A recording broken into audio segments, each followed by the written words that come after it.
उस आदमी की उम्र मेरे डैडी से लगभग 10 साल ज्यादा होगी, शायद 45 साल। ये लोग कौन हैं? मैंने पूछा। अरे ये लोग डैडी के लिए काम करते हैं। बूढ़ा आदमी उनके वेयर हाउसों को संभालता है और औरतें रेस्टोरेंट की मैनेजर हैं। और तुमने उस कंस्ट्रक्शन सुपरवाइजर को तो देखा ही होगा, जो यहां से 50 मील दूर एक सड़क के प्रोजेक्ट पर काम कर रहा है। उनका दूसरा सुपरवाइजर जो बहुत से घर बना रहा है, वो तुम्हारे आने के पहले ही जा चुका है। क्या ऐसा हमेशा ही होता है? मैंने पूछा। हमेशा तो नहीं, पर अक्सर ऐसा ही होता है, माइक ने कहा और मेरे पास अपनी कुर्सी खींचते हुए वो मुस्कुराया। मैंने उनसे पूछा था कि क्या वे हमें पैसा बनाना सिखाएंगे। माइक ने मुझे बताया। अच्छा, और उन्होंने इसका क्या जवाब दिया? मैंने एक्साइटेड होकर पूछा। पहले तो उनके चेहरे पर हंसी आई, फिर कुछ सोचकर उन्होंने कहा कि वे हमारे सामने एक ऑफर रखेंगे। अच्छा, मैंने कहा और अपनी कुर्सी की पीठ दीवार से टिका ली। मैं वहां कुर्सी के पिछले 2 पैरों के सहारे टिका बैठा रहा। माइक ने भी ऐसा ही किया। क्या तुम्हें पता है वो कौन सा ऑफर देने वाले हैं? मैंने पूछा। नहीं, पर हमें जल्दी इसका पता चल जाएगा। अचानक माइक के डैडी उस पुराने दरवाजे से घुसकर उस कमरे में दाखिल हुए जहां हम बैठे हुए थे। माइक और मैं अपने पैरों पर कूद गए, आदर के कारण नहीं, बल्कि इसलिए कि हम चौंक गए थे। तो बच्चों, तैयार? माइक के डैडी ने एक कुर्सी हमारे पास खिसकाते हुए पूछा। हमने अपने सिर हिलाए और अपनी कुर्सियों को दीवार के पास से खींचकर उनके सामने रख लिया। वे एक लंबे चौड़े शरीर के मालिक थे, लगभग 6 फीट ऊंचे और वजन करीब 90 किलो होगा। मेरे डैडी इससे ऊंचे थे, लगभग इसी वजन के, और माइक के डैडी से 5 साल बड़े। वे लगभग एक जैसे ही थे, हालांकि दोनों एक ही प्रजाति के नहीं थे।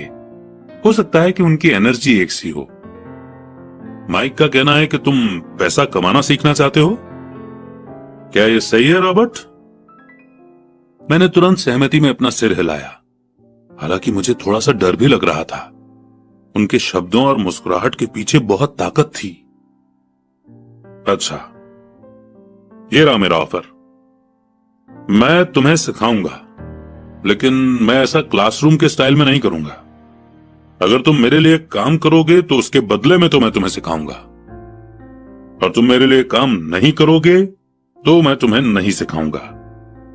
अगर तुम काम करते हो तो मैं तुम्हें ज्यादा तेजी से सिखा सकता हूं, और अगर तुम सिर्फ बैठकर मेरी बातें सुनते हो जैसा कि तुम लोग स्कूल में करते हो, तो इससे मेरा समय बर्बाद होगा।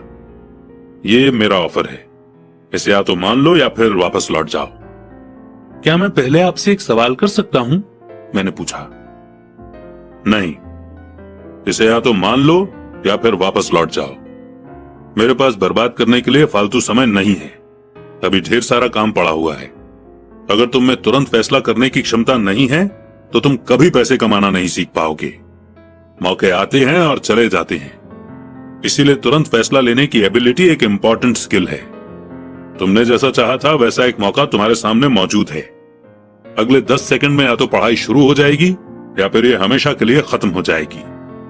माइक के डैडी ने चिढ़ाने वाली मुस्कुराहट के साथ कहा। मंजूर, मैंने कहा। मंजूर, माइक ने कहा। बहुत बढ़िया। 10 मिनट में मिसेस मार्टिन आ जाएंगी। उनसे बातें करने के बाद मैं तुम्हें उनके साथ भेज दूंगा और तुम लोगों का काम शुरू हो जाएगा। मैं तुम्हें हर घंटे के 10 सेंट दूंगा और तुम हर शनिवार 3 घंटे काम करोगे। पर आज तो मेरा सॉफ्टबॉल का मैच है, मैंने कहा। माइक के डैडी ने अपनी आवाज को धीमा पर कड़क करके कहा, या तो मान लो या फिर वापस लौट जाओ। मान लिया, मैंने जवाब दिया। सॉफ्टबॉल खेलने के बजाय काम करने और सीखने का ऑप्शन चुनने में ही समझदारी थी। शनिवार की खुशनुमा सुबह 9 बजे माइक और मैं मिसेस मार्टिन के साथ काम कर रहे थे। वे एक दयालु और सब्र वाली औरत थीं। वे हमेशा कहा करती थीं कि माइक और मुझे देखकर उन्हें अपने दोनों बच्चों की याद आ जाती है जो अब बड़े हो गए थे और दूर चले गए थे। हालांकि वे दयालु थी, पर वे कड़ी मेहनत में विश्वास करती थी और इसलिए वे हमेशा काम करती रहती थी। वे बहुत कड़क मैनेजर थी। हम 3 घंटे तक डब्बों को सेल्फ पर से उतारते थे, उनकी धूल साफ करते थे और फिर उन्हें वापस वहीं पर रख देते थे। ये बड़ी मेहनत का काम था और बोरियत भरा भी। माइक के डैडी को मैं अपना अमीर डैडी कहता हूं। उनके पास इस तरह के 9 सुपरमार्केट थे, जहां पार्किंग के लिए बहुत सी जगह थी।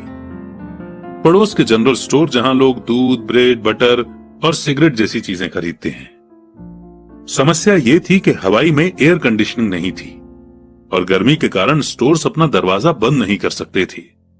स्टोर के दोनों ओर दरवाजों को पूरा खुला रखा जाता था ताकि सड़क और पार्किंग की जगह सामने दिखती रहे। जब भी कोई कार पार्किंग में आती थी तो उसके साथ धूल का गुबार भी आता था, जो स्टोर में घुसकर डिब्बों पर जम जाता था। इसीलिए हम लोगों की नौकरी तभी तक चलती जब तक कि एयर कंडीशनिंग नहीं हो जाती, क्योंकि उसके बाद दुकान के डिब्बों में धूल नहीं जमती और ना ही हमें उन्हें साफ करने के लिए नौकरी पर रखा जा सकता था। 3 हफ्तों तक माइक और मैं मिसेस मार्टिन के पास जाकर 3 घंटे तक काम करते रहे। दोपहर तक हमारा काम खत्म हो जाता था और वो हम में से हर एक के हाथ में 3 छोटे सिक्के डाल देती थी। उस समय 50 के दशक में भी 9 साल की उम्र में 30 सेंट कमाने में कोई खास खुशी नहीं होती थी। तब कॉमिक्स की कीमत 10 सेंट हुआ करती थी। इसीलिए मैं अपनी कमाई को कॉमिक्स पर खर्च कर देता था और घर लौट जाता था। चौथे हफ्ते के बुधवार तक मैंने काम छोड़ने का मन बना लिया था। मैं सिर्फ इसलिए काम करने को तैयार हुआ था क्योंकि मैं माइक के डैडी से पैसा कमाना सीखना चाहता था। इसलिए मैं 10 सेंट हर घंटे की गुलामी कर रहा था। और सबसे बड़ी बात तो यह थी कि उस पहले शनिवार के बाद से मैंने माइक के डैडी को देखा तक नहीं था। मैं काम छोड़ रहा हूं, मैंने लंच के समय माइक से कहा। स्कूल लंच बड़ा निराशा से भरा हुआ था।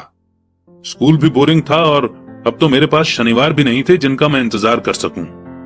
पर 30 सेंट के कारण मुझे धक्का पहुंचा था। इस बार माइक मुस्कुराया। तुम किस बात पर हंस रहे हो? मैंने गुस्से और चिढ़ते हुए पूछा। डैडी ने कहा था कि ऐसा ही होगा। उन्होंने कहा था कि जब तुम काम छोड़ने का फैसला कर लो तब वे तुमसे मिलना चाहेंगे। क्या? मैंने गुस्से में पूछा। क्या वो मेरे बोर हो जाने का इंतजार कर रहे थे? कुछ कुछ, माइक ने कहा। मेरे डैडी जरा अलग किस्म के हैं। उनका सिखाने का तरीका तुम्हारे डैडी के पढ़ाने के तरीके से बिल्कुल अलग है। तुम्हारे मम्मी डैडी बहुत बातें करते हैं, दूसरी तरफ मेरे डैडी बहुत कम बोलते हैं। तुम सिर्फ इस शनिवार तक इंतजार कर लो, मैं उन्हें बता दूंगा कि तुमने काम छोड़ने का फैसला कर लिया है। इसका मतलब यह है कि मेरे साथ नाटक खेला गया है? नहीं, ऐसा नहीं हुआ है, पर शायद हो सकता है। डैडी शनिवार को इसके बारे में समझाएंगे। शनिवार को लाइन में लगकर इंतजार करते हुए मैं उनका सामना करने के लिए तैयार था। यहां तक कि मेरे असली डैडी भी उनसे नाराज थे। मेरे असली डैडी, जिन्हें मैं गरीब डैडी कहता हूं, ये मानते थे कि अमीर डैडी चाइल्ड लेबर कानून को तोड़ रहे थे और इस पूरे मामले की जांच होनी चाहिए। मेरे पढ़े लिखे गरीब डैडी ने मुझसे यह कहा कि मैं सही सैलरी मांगू, हर घंटे के कम से कम 25 सेंट। मेरे गरीब डैडी ने मुझसे कहा कि अगर मेरी सैलरी नहीं बढ़ती तो मुझे तुरंत जॉब छोड़ देनी चाहिए, और वैसे भी तुम्हें उस घटिया काम की कोई जरूरत नहीं है, मेरे गरीब डैडी ने झल्लाकर कहा। शनिवार को सुबह 8 बजे मैं एक बार फिर माइक के घर उसी पुराने दरवाजे से अंदर घुस रहा था। कुर्सी पर बैठो और लाइन में इंतजार करो, माइक के डैडी ने मेरे घुसते ही कहा। फिर वे अंदर जाकर अपने छोटे से ऑफिस में बैठ गए जो बेडरूम के पास था। मैंने कमरे में चारों तरफ देखा पर मुझे माइक नहीं दिखा। अजीब सा महसूस करते हुए मैं उन्हीं दोनों औरतों के बगल में बैठ गया जो मुझे 4 हफ्ते पहले वहीं पर मिली थी। वे मुस्कुराईं और सोफे पर थोड़ी सी खिसक गईं ताकि मैं भी बैठ सकूं। 45 मिनट गुजर गए थे और मैं उबल रहा था। दोनों औरतें उनसे मिलकर तकरीबन 30 मिनट पहले वहां से जा चुकी थीं। एक बूढ़ा सा आदमी वहां 20 मिनट तक बैठा और फिर वो भी चला गया। घर खाली था और हवाई में खुशनुमा सुबह को मैं सीलन भरे अंधेरे लिविंग रूम में बैठा हुआ था और इस बात का इंतजार कर रहा था कि एक लालची और बच्चों का शोषण करने वाला आदमी मुझसे बातें करे। मैं सुन सकता था कि वो फोन पर बातें कर रहे थे। ऑफिस में इधर उधर के काम कर रहे थे और मुझे नजरअंदाज कर रहे थे। मेरी इच्छा तो यह हो रही थी कि मैं उस घमंडी आदमी से बिना मिले ही घर लौट जाऊं, पर किसी वजह से मैं रुक गया।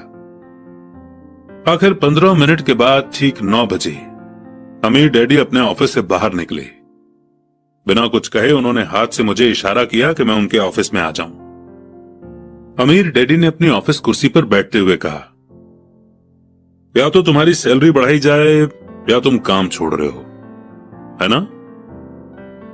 हाँ, डील के मुताबिक आप अपनी शर्त पूरी नहीं कर रहे हैं, मैंने लगभग आंसुओं से भीगी हुई आवाज में कहा। 9 साल के बच्चे के लिए एक बड़े आदमी का सामना करना बहुत ज्यादा डरावना था। आपने कहा था कि अगर मैं आपके लिए काम करूंगा तो मुझे आप पैसा कमाना सिखाएंगे। अपनी तरफ से मैंने आपके लिए काम किया है, मैंने कड़ी मेहनत की है। इस काम के लिए मैंने अपने बेसबॉल गेम की भी कुर्बानी दी है, और अब आप अपने वादे से मुकर रहे हैं। आपने मुझे कुछ भी नहीं सिखाया है। आप धोखेबाज हैं, जैसा शहर के सभी लोग कहते हैं। आप लालची हैं, आप सिर्फ पैसा कमाना चाहते हैं और अपने एम्प्लॉयज का बिल्कुल ध्यान नहीं रखते। आपने मुझे इतनी देर तक बाहर बिठाए रखा और मेरी जरा भी इज्जत नहीं की। मैं एक छोटा सा बच्चा हूं और आपको मेरे साथ इससे बेहतर बर्ताव करना चाहिए था। अमीर डैडी अपनी कुर्सी पर पीछे झुक गए। अपने हाथों को ठुड्डी तक लाकर उन्होंने मुझे घूरा। ऐसा लग रहा था जैसे वो मुझे एनालाइज कर रहे थे।